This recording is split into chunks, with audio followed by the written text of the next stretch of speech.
Welcome to Part A of our Constitutional Features series. In the next 15 minutes, we'll explore the fundamental structural features of the Indian Constitution.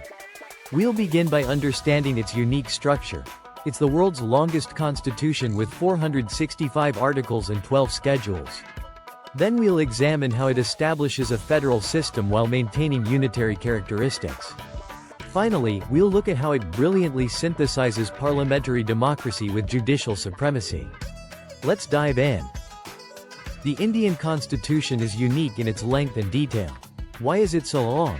4 key factors contributed: geographical diversity of India, influence of the Government of India Act 1935, single constitution for both centre and states, and the dominance of legal minds in the Constituent Assembly.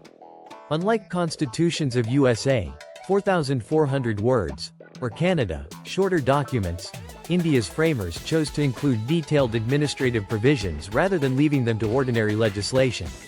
This reflects India's choice to be comprehensive in constitutional framework. Dr. Ambedkar proudly argued that Constitution drew from various sources after studying the constitutions of the world. The Government of India Act 1935 is the most profound influence. It provided the federal scheme, judiciary structure, governors, emergency powers, and administrative details. The philosophical foundation comes from American and Irish constitutions, fundamental rights and directive principles. Political features from British constitution, parliamentary system and cabinet government. This is not plagiarism.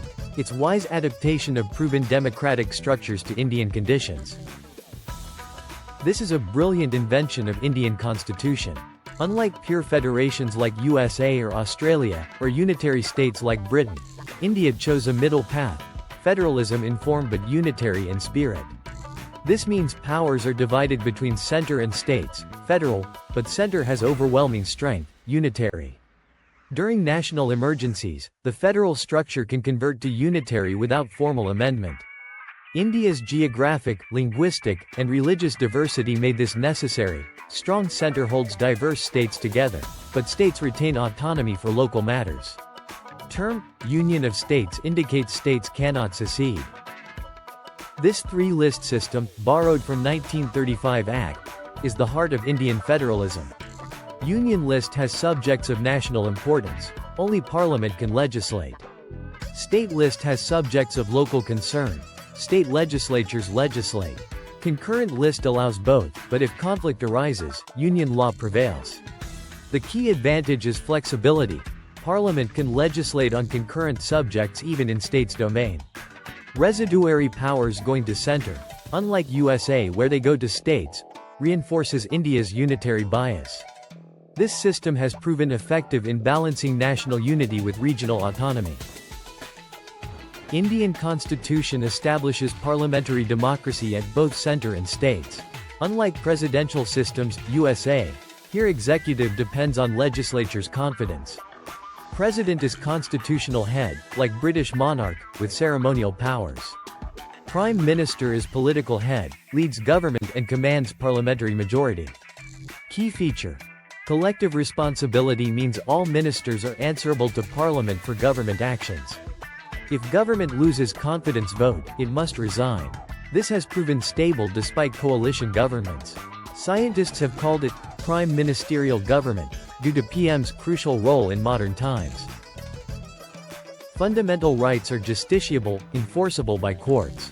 They operate as limitations on executive tyranny and arbitrary legislative laws. Citizens can directly approach Supreme Court if rights violated.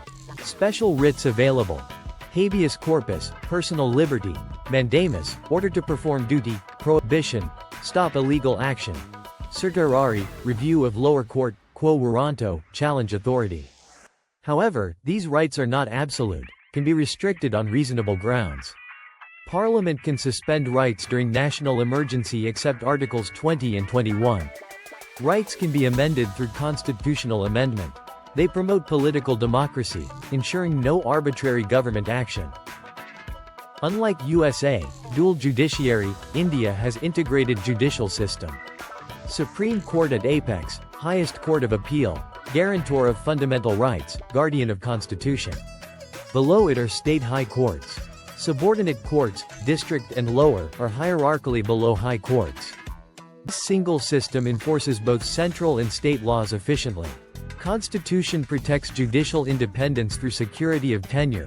Judges can't be removed arbitrarily, fixed service conditions, salaries from Consolidated Fund of India, ban on discussing judges' conduct in legislatures, ban on practice after retirement, and exclusive contempt power. This ensures judiciary remains impartial and independent from executive and legislative pressure. This is brilliant synthesis unique to Indian Constitution. Parliament can legislate but within constitutional limits. Supreme Court can review laws to ensure they follow procedure established by law, Article 21, not whether Parliament acted wisely. This limited judicial review respects parliamentary democracy while protecting constitutional limits. Courts cannot question Parliament's legislative wisdom, only whether procedure followed and fundamental rights not violated. This prevents judicial overreach while ensuring Constitution supremacy. Through various landmark cases, Supreme Court has developed judicial review doctrine powerfully. We've covered Part A of constitutional features. The Indian Constitution brilliantly combines federalism with unitary strength, parliamentary democracy with judicial review, and fundamental rights with directive principles. These features have proven resilient through 75 years of democracy. In Part B, we'll explore the secular character, democratic principles, and the criticisms this constitution has faced. The Constitution is not perfect, but it's proven adaptable and effective.